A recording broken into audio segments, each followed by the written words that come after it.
Hey all, தட்டில் சாப்பாடு போடுறத தானே காட்டுவாங்க. நான் ஒரு ஆத்திரம் சாப்பிட்றத காட்டுறேன். சரி, ஓகே.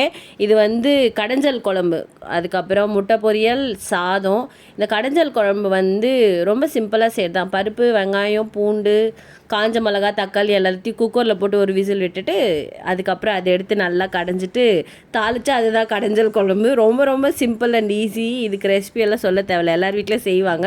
ஆனால் இதுக்கு ஒரு சின்ன ஹிண்ட் கொடுக்குறேன். நம்ம இந்த தாளிப்போம்ல, கடுகு, சீரகம், அதுக்கப்புறம் கருவேப்பிலெல்லாம் போட்டுட்டு அப்போ ஆனியன் போடுவோம்ல, அந்த ஆனியன் வந்து ரொம்ப கிறிஸ்பியாக, அது லைக் கிறிஸ்பியாக இல்லை, ரொம்ப வதக்கக்கூடாது. ரொம்ப நேரம் வதக்கி அது ஒரு மாதிரி சாகியாக ஆக்கக்கூடாது.